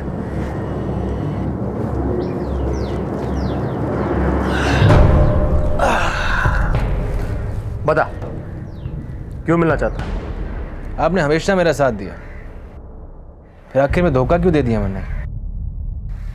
भाई ये सब होता ही ना जो तुम्हारी बात मान लेता। अपने मन की असल बात तो आपने कभी बताई ही नहीं। मुझे एमपी बनने का सपना दिखाते रहे और एक बार भी ना बताया कि आपकी असली मजबूरी हो एमएलए का टिकट है। एक बार बताया तो होता पहलवान जी। भवानी माँ की सौगंध आपके लिए तो अपने गांव वालों के दिल दुखा देता मैं। ना लड़ता ही हो जिला परिषद के चुनाव में। अच्छा पहलवान जी, जेल जाने के बाद भी मैं अपने लोगों के दिलों में बसा हुआ हूँ। आपने हमारे साथ इतना बुरा किया, लेकिन यो टाइम है अच्छा करने का। आपको ये चुनाव जीतना है। अगर आप चाहो तो मैं अब भी अपने लोगों के वोट आपको दिलवा सकता हूँ, क्योंकि मुझे अभी भी आपके घाव ना, आपके किए एहसान याद है।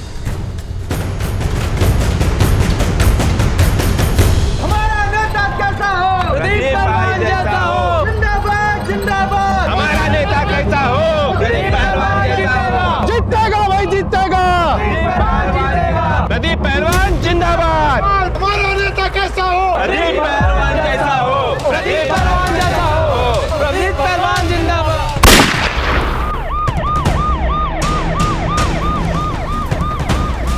यहाँ पे मौजूद हर आदमी यही बोलेगा कि प्रदीप पहलवान को विरोधी पार्टी ने मारा है और हम सब उसके सपोर्टर हैं। जिस महिपाल ने कभी यह सीखने की कोशिश की थी कि अपना हक पाने के लिए पत्थर उठाने की जरूरत नहीं है, वही महिपाल आज हत्या में अपने हाथ रंग बैठा था। और ये महिपाल के पतन की शुरुआत थी। और प्रदीप की हत्या के बाद अब वो नरेश बलियान के टारगेट पर आ गया।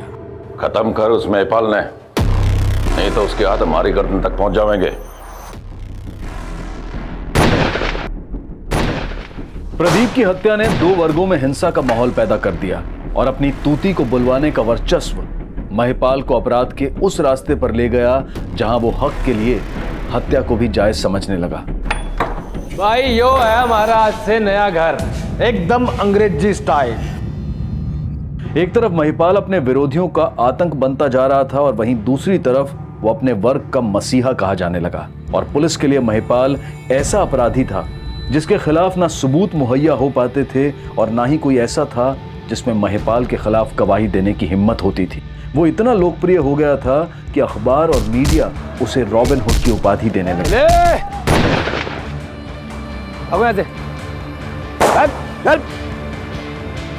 अब आप लोगों को आज से इन लोगों से डरने की जरूरत ना है और ये कोई एक परिवार की बात ना है। हमारे लोगों में हर एक की लाज रखना अब हमारी जिम्मेदारी से। किसी को भी किसी भी तरह की कोई भी परेशानी हो, हमारे पेज पे आके हमसे संपर्क कर सकता है। देखते ही देखते महिपाल सोशल मीडिया पर भी छाने लगा और जल्द ही वो एक ऐसा नायक बन गया कि लोग दूर दूर से अपनी फरियाद लेकर उसके पास आने लगे। आओ जी। महिपाल भाई, या छोरी आप तक कुछ मदद चाहे से। हाय, आई एम पूजा।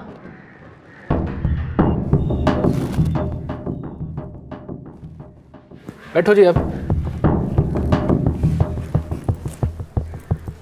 अजी क्या बात होगी जी? कोई लड़का छेड़छाड़ कर रहा है क्या आपके साथ कॉलेज में? ना, ऐसी कोई बात ना sir. Actually I am BTech और मैंने ना अपनी सॉफ्टवेयर की कंपनी बनाई थी और उस कंपनी को बनाने के लिए मैंने कुछ लोगों से इंटरेस्ट पे पैसा लिया था जी? मतलब ब्याज पे ना पैसा लिया था उनसे मैंने, लेकिन वो कंपनी डूब गई। लेकिन पैसा लेने वाले मेरी जान खा रहे हैं। उन्होंने मेरे साथ उन्होंने मुझे किडनैप करने की भी कोशिश की। मैं सच्ची बोलूं, मेरा तो घर जाना भी मुश्किल हो रहा है। Please please help me.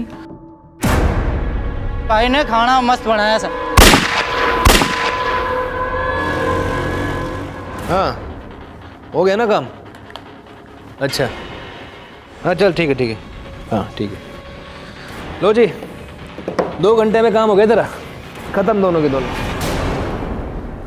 क्या कह रहे हो आप लोग? आपने मरवा दिया उन लोगों को? तो और क्या करता जी? लेकिन मैं तो ना फंसूंगी ना इस चक्कर में। तू क्यों फंसेगी? और देख सीधी सी बात है, हड्डी पसली तोड़ता ना तो दोबारा किसी अबला पे हाथ उठाता है ये लोग। थैंक यू महिपाल जी, आपने मेरे लिए थैंक यू की जरूरत ना है। देख, बदले में तुझे भी मेरा एक काम करना पड़ेगा। क्या काम करना होगा? बात दरअसल यो है कि हमारी अंग्रेजी जो है ना काफ़ी टूटी फूटी सी है जी। आप तो कैसे फराटेदार अंग्रेजी बोले हैं, अपन ने भी अंग्रेजी सिखा देंगे। अंग्रेजी सीखनी है आपको? हाँ जी। ठीक है, मैं सिखा दूंगी। आसान है, मुश्किल है। Very good.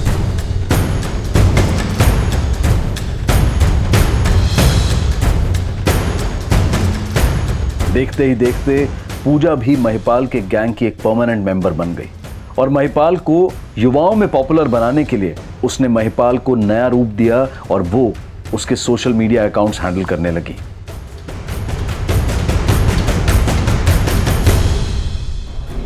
महिपाल ने अपनी जाति की गरीब 108 लड़कियों की शादी करवाई, 5-5 तोला सोना दिया। उसकी जाति के लोग ही नहीं, दूसरी जाति के लोग भी उसे अपना मसीहा मानने लगे हैं।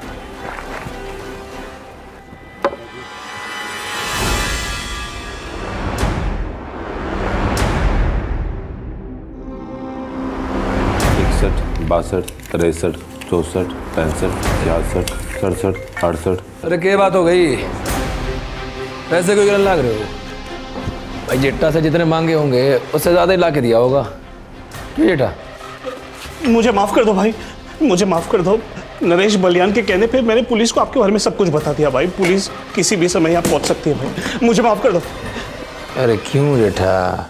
महिपाल को एक्सटॉर्शन, किडनैपिंग और लूटपाट के अपराध में उसके साथी बिरांची और मोहित के साथ 7 साल की सजा दी गई, लेकिन वो अब भी जेल में बैठकर अपना गैंग चला रहा था और अब उसे ऑपरेट कर रहे थे पूजा और सज्जन। लेकिन महिपाल को अंदाजा भी नहीं था कि जेल में उसकी हत्या की साजिश रची जा चुकी थी।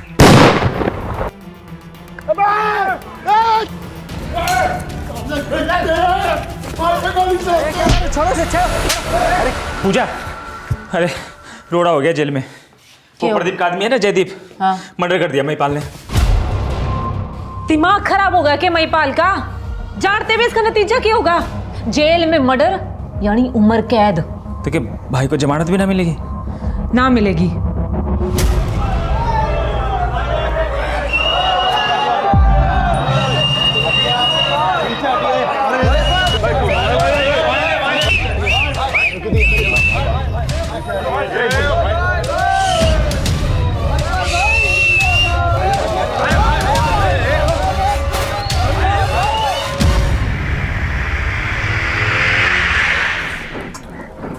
अच्छा, लड्डू खा ले। वैसे भी तुम्हारी जात का ही दिखे है कि ना? राम सिंह, खा ले लड्डू, ले। अरे नाना, डर क्यों रहा है? ऐसा लग रहा है कि लड्डू ना दे रहा है कि 47 की गोली दे रहा था ने। लड्डू है, खा ले। क्यों डर रहा है इतना? खा ले, ले भाई, ये भी ले।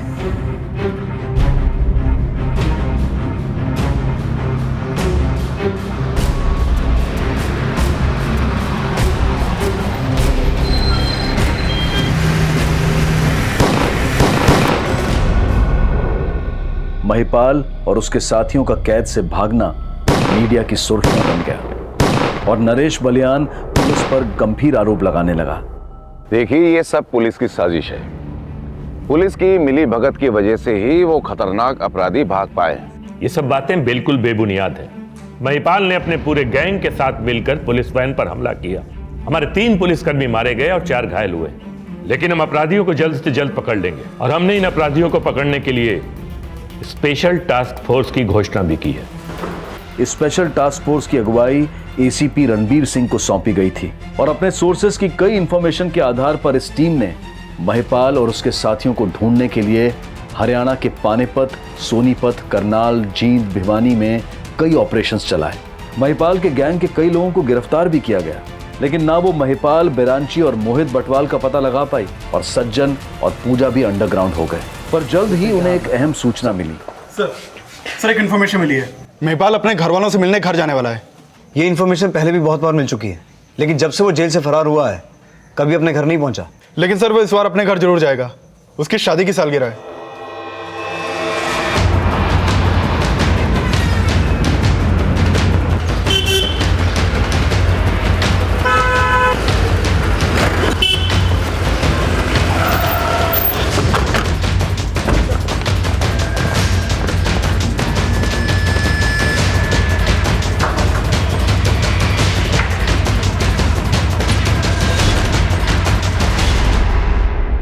महिपाल अब सिर्फ महिपाल नहीं, पूरी तरह से महिपाल बटोई बन चुका था और वो अपने समुदाय को अपनी ढाल समझने लगा था। उसके लोगों ने उसे इतना बेखौफ कर दिया था कि वो फरार होने के बावजूद सोशल मीडिया पर एक्टिव था। सर, जिस आईपी एड्रेस से ये वीडियो अपलोड हुआ है वो सिरसा का है। सिरसा पुलिस को इन्फॉर्म कर दिया मैंने। कोई फायदा नहीं है, ये सिरसा से भाग गया होगा। इस पूजा और सज्जन के बारे में पता लगाओ, यही हमें महिपाल तक पहुंचाएंगे। Okay sir. सर, एक इंफॉर्मेशन मिली है। महिपाल और उसके साथियों ने बहादुरगढ़ के एक एजेंट से अलग नामों से अपने पासपोर्ट बनवाए थे। इस जानकारी के बाद ये न्यूज चर्चा बन गई कि महिपाल अब सिर्फ हरियाणा स्टेट का ही नहीं बल्कि अंडरवर्ल्ड का डॉन बनकर अपने गैर कानूनी धंधे बाहर से ऑपरेट करेगा। और ये भी सामने आया कि महिपाल को अंडरवर्ल्ड डॉन बनने का सपना दिखाने वाली पूजा ही थी। कई महीनों तक हरियाणा पुलिस इस असमंजस में थी कि शायद महिपाल गैर कानूनी तरीके से इंडिया छोड़ चुका हो, लेकिन महिपाल हरियाणा में ही था। वो इस क्षेत्र को अब भी अपनी ढाल समझता था, लेकिन पुलिस को इस बार महिपाल के ठिकाने की पक्की जानकारी मिली थी। हरियाणा का भाई। सर ये वीडियो भिवानी में बनाया गया और वहीं से अपलोड किया गया। सर भिवानी से एक इन्फॉर्मेशन मिली है, महिपाल और उसके आदमी भिवानी से खेड़ा गए थे। खेड़ा? उधर जेठा का फार्म हाउस है जिसने उसे गिरफ्तार करवाया था, वहीं पर होंगे ये। लेकिन सर पूजा तो भिवानी के एक होटल में है। हेलो सर, महिपाल की एक इन्फॉर्मेशन मिली है, वो खेड़ा में जेठा के फार्म हाउस में हो सकता है और पूजा भिवानी के एक होटल में है। अगर पूजा को उठाया तो महिपाल अलर्ट हो जाएगा। पूजा पर नजर रखो और अपनी पूरी टीम को मेरे ऑफिस बुलाओ, मैं पहुंच रहा हूं। महिपाल, तुम्हें चारों तरफ से घेर लिया गया है। अपनी सलामती चाहता है तो अपने दोस्तों के साथ सरेंडर कर दे। सरेंडर ना होगा, एनकाउंटर करेगा ये महिपाल तुम सबका। जब तुम्हें पता था वो खेड़ा में छिपा हुआ है तो तुम्हें फोर्स लेके जाना चाहिए था ना। सर हमें टिप ऑफ मिला था कि वो यहाँ छुपा हो सकता है, but we wanted to confirm that. Sir please, time नहीं है, जितना जल्दी हो सके फोर्स भेजिए। ठीक है, मैं आधे घंटे में बैकअप फोर्स भेज रहा हूँ। लाइए रे, लग रहा है ऐसे 7-8 से ज्यादा लोग ना आए। तो एक काम कर, बाहर जा, सबके बोल के आ जा। सोच के है, जल्दी जा। अच्छा ठीक है, तू फोन रख। हाँ करती हूँ।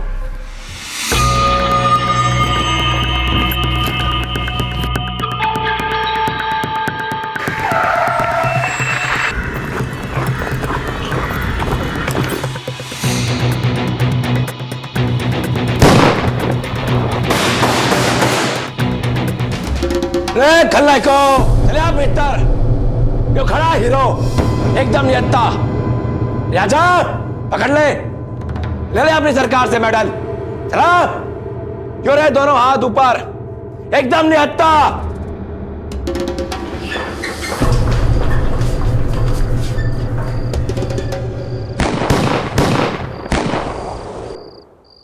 महिपाल का अंत अपराध के दौर का अंत कहा गया, लेकिन क्या उस मानसिकता का अंत हो पाया जो भेदभाव और बंटवारे की चिंगारी बनकर किसी को भी बरगला सकती है, हथियार उठवा सकती है? हमारे युवा जब पुलिस और सेना के लिए हथियार उठाते हैं तो वो देश का गौरव बन जाते हैं, लेकिन हमारे बीच ऐसे युवा भी हैं जो बहकावे में आकर हथियार उठाते हैं और देश का दाग बन जाते हैं। अब मैं अनूप सोनी आपसे विदा लेता हूं।